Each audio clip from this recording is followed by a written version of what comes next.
Let's go!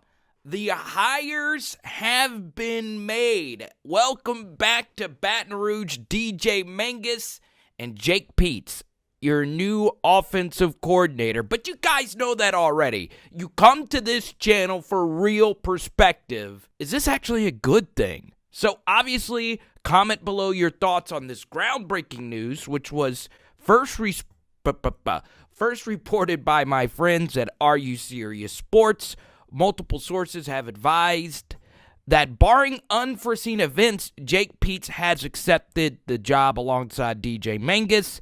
And this is from the official LSU account. Jake Peetz will be your new offensive coordinator at LSU.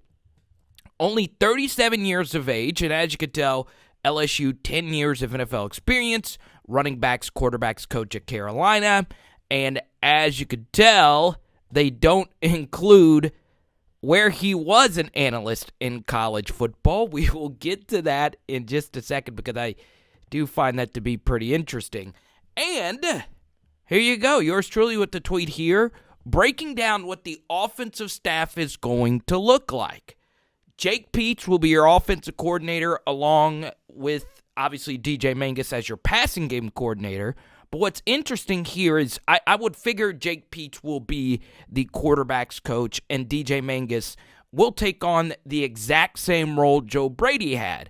Remember, Joe Brady was, one, not the offensive coordinator, and two, not the quarterback's coach. He was actually the assistant wide receivers coach to Mickey Joseph, who actually is the official wide receivers coach. Let's get a little deeper into the details here. And this is, of course, via Shea Dixon. Also, The Advocate is reporting this. They flew in for interviews on Tuesday, and less than 24 hours later, Ed Orgeron has made his decision. So, obviously, this is Ed Orgeron basically trying to reincarnate Joe Brady at a good price. Because obviously, the Carolina Panthers wasn't the hottest offense. We'll get into their stats in just a moment. But the big key hole in the resume of Jake Peetz is that he has never been an offensive coordinator. Okay? And this is my big thing as we go through some of the details. Obviously, they flew in for a formal interview on Tuesday. They had been in contact prior to that. DJ Mangas, who was alongside Joe Brady and Ensminger for the national championship run. Mangas obviously knows some people already in the building. He already has a relationship with Ed Orgeron. But it's not Mangas who's actually taking the offensive coordinator job. He's taking the Joe Brady job. And Jake Peetz is taking the Steve Ensminger job. And that's a very interesting thing. A few more details on Peetz, a former Nebraska long snapper and cornerback. So it's a fascinating career. And he was connected to Jack Del Rio, Bobby Hebert, some very interesting details. And obviously Derek Panamsky, the famous owner of the Binder, along with Dawson Thomas. I know DPOM. Said that this was obviously them trying to bring back the Joe Brady offense. As Linehan made $800K per year as a passing game coordinator, and of course, Steve Ensminger made well north of $1 million. So, one thing that actually plays into LSU's favor, and I want to go to the resume of Jake Peetz, is that obviously, as we did in a video earlier this week, never been an offensive coordinator. And notice, like I said, they left out where he was a college analyst in the tweet, which makes a lot of sense. He used to be at Alabama for that 2018 Alabama team. Of course, that was Tua Tagovailoa's sophomore year, so take that for what it's worth. Then he moved to Carolina to be the running backs coach, and then he was promoted to quarterbacks coach under Joe Brady. So it's fascinating that this guy has never actually called plays. Now, as we mentioned earlier in the week, Ian Rappaport reported that Jake Peetz would have been the offensive coordinator had Josh McDaniels taken the Indianapolis Colts job. There is a caveat to that, though. He wouldn't have actually been the play caller. There is a huge difference between being the offensive coordinator and the actual play caller. It is a little concerning that not one of the LSU offensive coaching staff members have ever called a play. And I would feel a little bit more comfortable about that if Ed Orgeron was actually an offensive coach, which he's not. He is a defensive coach. So, going into this year, LSU, amongst their 5 coaches, have a grand total of 0, I mean 0, experience of actually calling plays at the Power 5 level, which is something to keep in mind. And I understand Jake Peetz is well-traveled for a 37-year-old, and he's worked at the NFL, and all that's important and very good, and he's obviously very bright and very capable. But still, this is a very fascinating story. So we move over here. This is the Carolina Panthers offense. Now, granted, this is more of the Matt Rule, Joe Brady offense, but still Mangas and Peetz were a part of this Panthers offense. 5.6 yards per play, which is pretty good, 17th, when they have Teddy Bridgewater as their quarterback, who's good, not great. And Teddy was injured for a few games, so 5.6 is not a bad yards per play. Let's take a look at passing yards per attempt. That's actually pretty good for a check down quarterback, 6.6 yards per attempt. And let's go rushing yards per rush or yards per attempt. Same thing, 21st. And this is without Christian McCaffrey. This was with Mike Davis as their running back. 4.2 yards per carry, which of course is way better than LSU's 3.3 yards per carry. So, Marcus Freeman is coming in for his interview tomorrow. So, this is Zach Reagan of FanSided. LSU football going head-to-head with Notre Dame for an assistant coach, which obviously is Marcus Freeman. So Marcus Freeman, and he took this report from 247, is set to officially interview at LSU on Thursday. He's interviewed twice this week with the Fighting Irish of Notre Dame, and Notre Dame lost their defensive coordinator to Vanderbilt, who hired him to be the new head coach.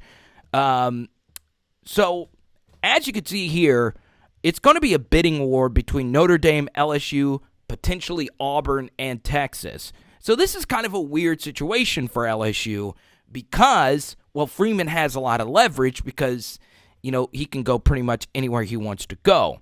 But what helps LSU is that they already have their guys, okay?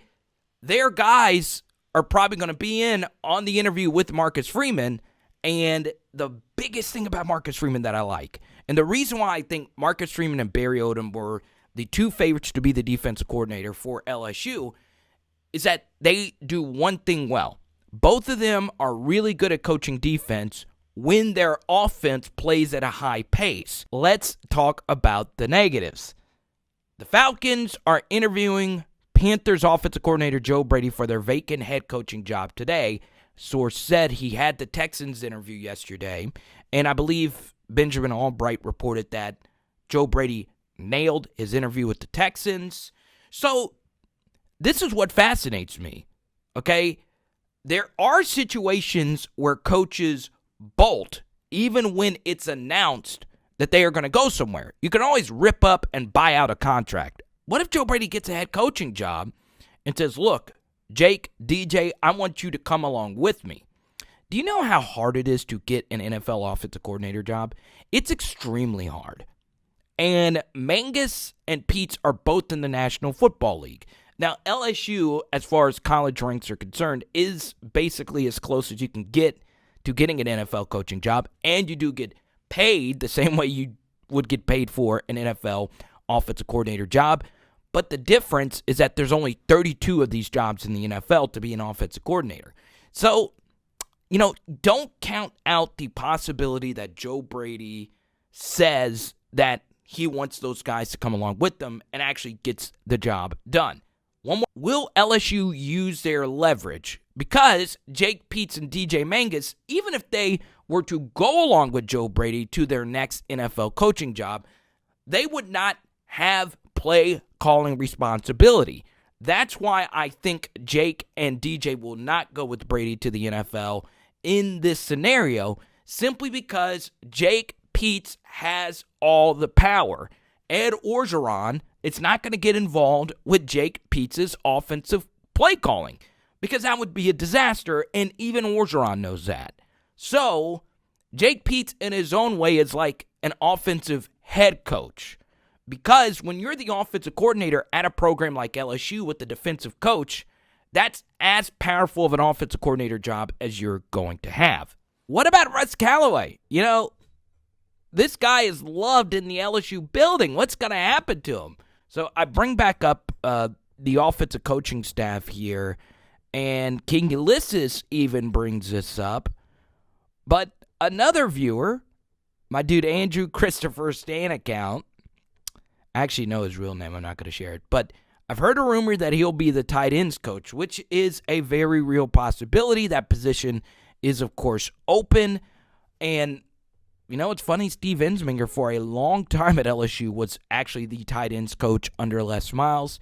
So, yeah, I don't know what's going to happen with Russ Callaway because, you know, a few weeks ago, Football Scoop reported that Russ Callaway will more than likely get boosted up to a on-field coaching position, which obviously would leave you with 6 full-time offensive coaches. Greg McMahon makes that 7, and you could only have 10. So maybe Russ Callaway is a tight ends coach. Hopefully the Marcus Freeman thing happens. He becomes of course, the defensive coordinator and linebackers coach. Your secondary coach becomes Corey Raymond, and then your defensive line coach, hopefully Bo Davis, Carl Dunbar, and then that'll have you 10 potential coaches. So I hope that works out. I hope Russ Callaway is made happy.